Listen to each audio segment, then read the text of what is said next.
Հրաչյա, իսկ Բաքու Մոսկվա տիրույթում ով է սրում հարաբերություն։ Это երեսի սիտուացիա ստացվում, նվեր անհնար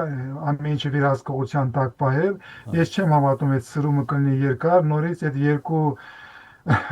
ավտորիտար ռեժիմները լեզու կգտնեն, նորից կվերականգնեն հարաբերությունները, հիշում եք, երբ Ռուսաստանը խփեց Ադրբեջանի ինքնաթիռը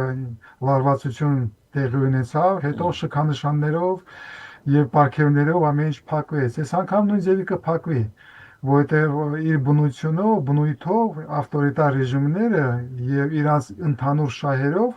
Հարավային Կովկասում եւ Մերձավոր Արևելքում Ռուսաստանի եւ Ադրբեջանի շահերը համընկնում են, դրա համար իրանք կվերականգնեն։ Դա լոկալ է եւ սիտուացիվ է, կփոխվի։ Հա, շահեր, որ ասում ես, Ադրբեջանի շահերը Ռուսաստանում, թե Ռուսաստանի շահերը Ադրբեջանում։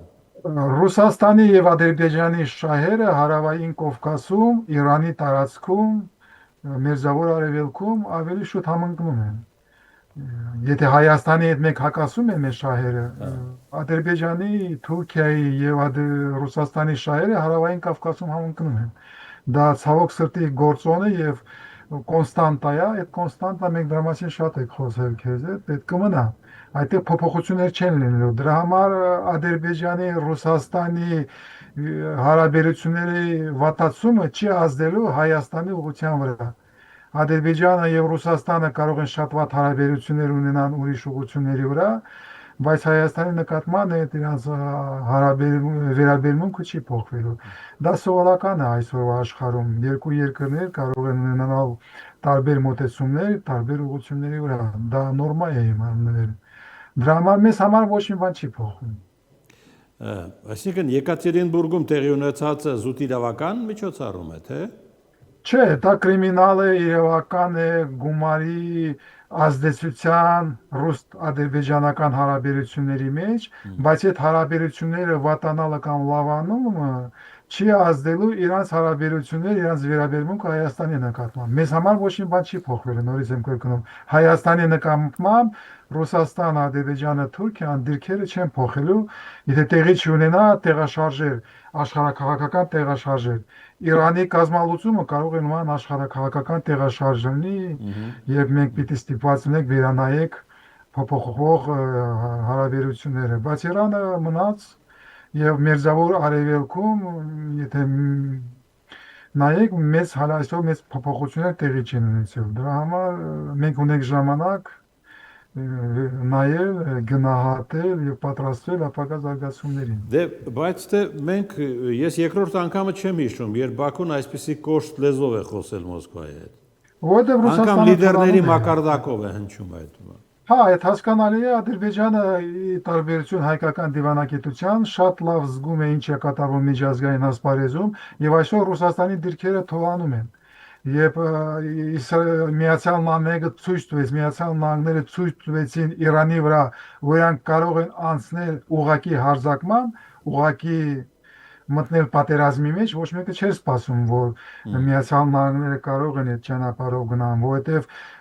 40 տարի, 30 տարի հաստատ Միացյալ Նահանգների նախագահները խոսում էին Իրանի վտանգի մասին, բայց բոլորը հրաժարվում էին մտնել ռազմական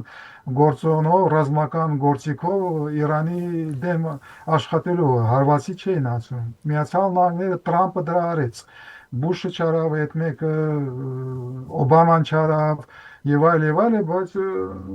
Տրամպը դա արավ։ Եվ հետո Տրամպը շատ կոշտ խոսացավ Պուտինի հետ, որ գնա քո խնդիրների մասին մտածի ճակետներում։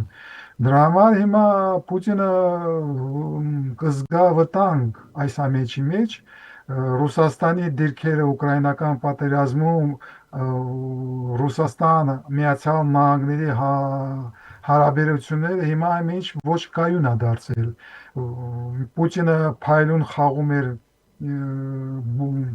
Տրամպի հետ, բայց հիմա այս Իրանի հարված այդ խաղերը բոլորը պայթացրել են։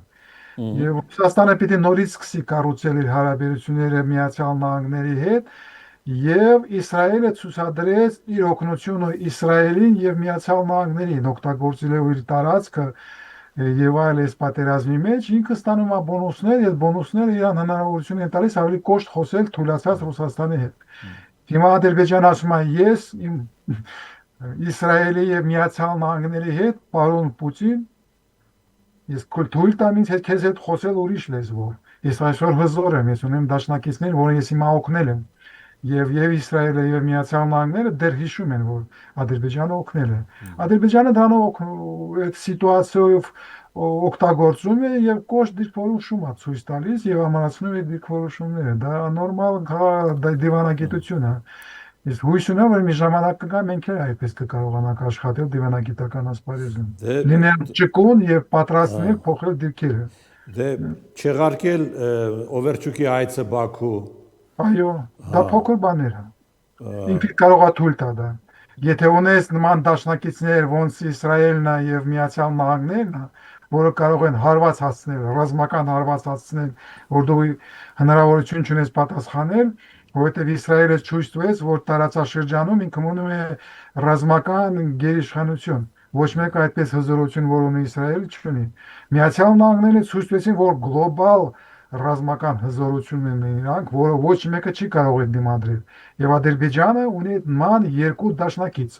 Դա այն թույլ է տալիս ավելի կոշտ խոսել անողությունների վրա, որին իրան թույլ է տալիս։ Այսինքն դա թույլ է տալիս մտնել Սպուտնիկ Ադրբեջան գրասենյակ եւ ձերբակալել ռուս մասնագետներին։ Այո, որովհետև Ռուսաստանը թույլանում է, Ադրբեջանը հզոր է, ունի հզոր դաշնակիցներ, այսօր կարող է այդ քայլեր անի։ Վաղ եթե Ռուսաստանը հզորանա, նորից վերականգնի հարաբերությունները Միացյալ Նահանգների հետ, Ադրբեջանը կփոխի լեզուն։ Նորից ինչ-որ բան կպարգևեն եւ նորից կփոխեն իրաց հարաբերությունները։ Նորմալ դիվանագիտություն է, այստեղ խնդրեմ չկա։ Ես մի քիչ ուրախանում եմ, ոչ թե մի քիչ ավելի շատ, որ հայկական ուղղության վրա Ադրբեջանի դիրքորոշումը եւ դիվանագիտությունը դեռ չի փոխվել, որովհետեւ ունենալով նման դաշնակիցներ Ադրբեջանը կարող էր օգտագործել այդ պահը եւ ինչ որ բան փորձի ճնշումը մեծացնի Հայաստանի վրա եւ Նիկոլ Փաշինյանի այցը Էրդողանի հրավերի հետևանքով ես մի քիչ լարված էի, մտածում եմ, որ մեզ կարող է մեզ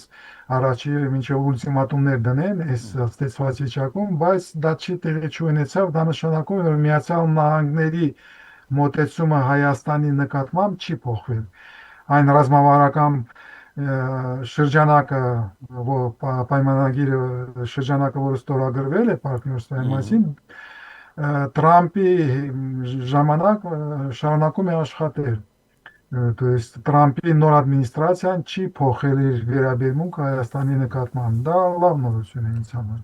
Իսկ Մակրոնի հերախոսազանգը ինչ նշանակություն ուներ։ Ո՞նց։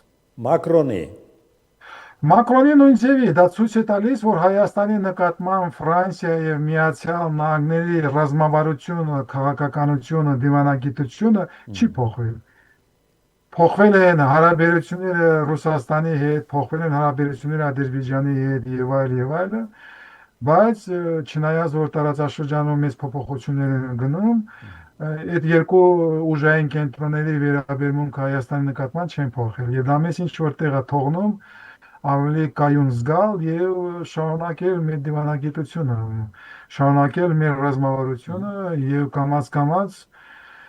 փորձել դիստանցավորվել Ռուսաստանից,